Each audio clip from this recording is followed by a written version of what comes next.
15 seconds.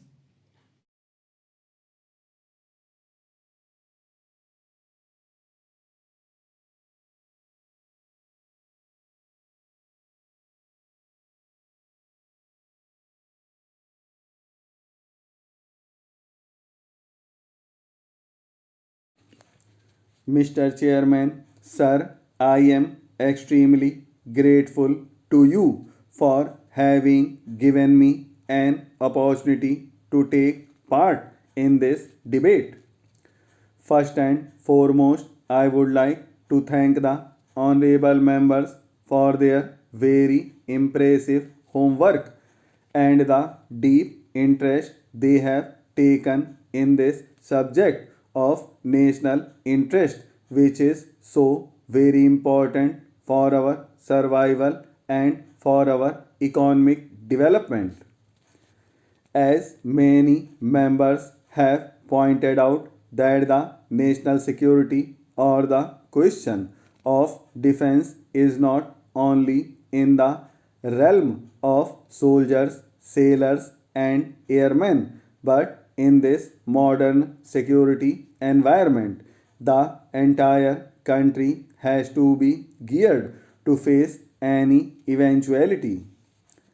If such an eventuality does arise, and many of the members have given their weighty suggestions that apart from gearing up the morale of the armed forces, the morale of the country must also be geared up. The economic strength must also be geared up.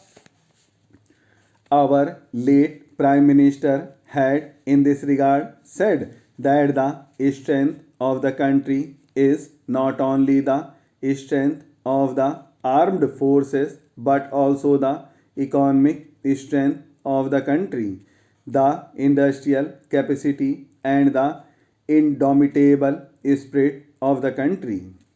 Therefore, sir, it is very heartening that we are all unanimous in this approach to the problem that should our country face such an eventuality, we should have to rise like one person.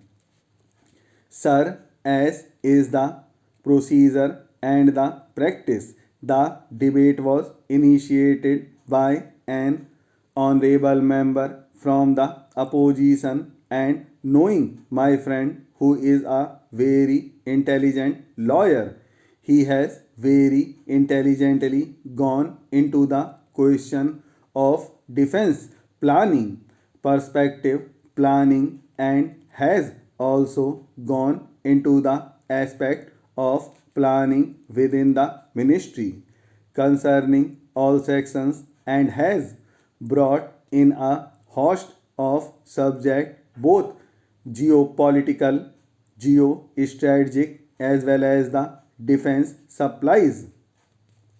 One of my honorable friends here had this to comment that the honorable member has probably not gone through the annual report, and had he done so, he would not have raised some of the questions which he did raise. Sir, I will not be knave enough to any member who has not gone through the report.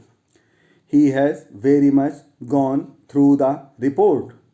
Not only has he gone through the report, but he has also gone through a lot of printed material very intelligently, and has given his political assessment of the question of national defense planning. But I regret to say that he has, though fit to rely on considerable material from persons who are not accountable to Parliament, who are not answerable to the people of India, and he has been placed by the defense minister who is accountable to Parliament, and who is answerable to the people of India, and if he had gone through the report right from the first chapter of the national security environment, the organization functions, defense plan, and the chapter on army, the various schemes of the services within the army, the navy, air force, coast guards, defense production units, defense research and development, etc. Then, for all the points which he has raised in his speech and the comments which he has made, the answers are very much there. It would not be possible for me to answer all the points because apart from him there are many other honorable members who have raised a lot of points. Some of them are repetition, some of them are new points, but I would confine myself to 7 or 8 points and answer those. One of the point raised was about the civilian defense employees of the ordnance factories, about their requirements and their ongoing strike because my minister could not go to their function on 23rd February. But I think it was more of an ironical remark than a serious one because on the 23rd February was the President's address and my minister could not possibly be away from the President's address, and secondly, the strike notice was given on 7th March. The notice was given at a time when the ministry was already seized of the matter, and I would like to refer to the matter of the fourth pay commission to which the honorable member has referred also. That the fourth pay commission's recommendations were not being implemented, nor is it in parity with the railways.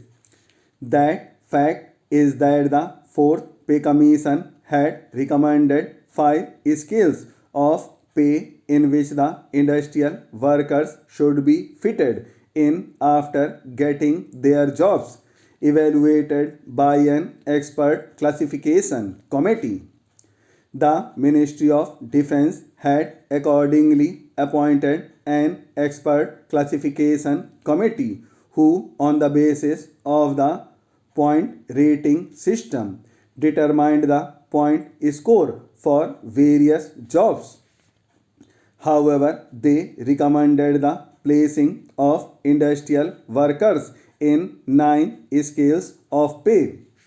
Even though the federations have participated in the deliberations of the expert classification committee, the federations demanded the fitment of workers in 5 scales of pay as recommended by the pay commission, and it is being considered by us.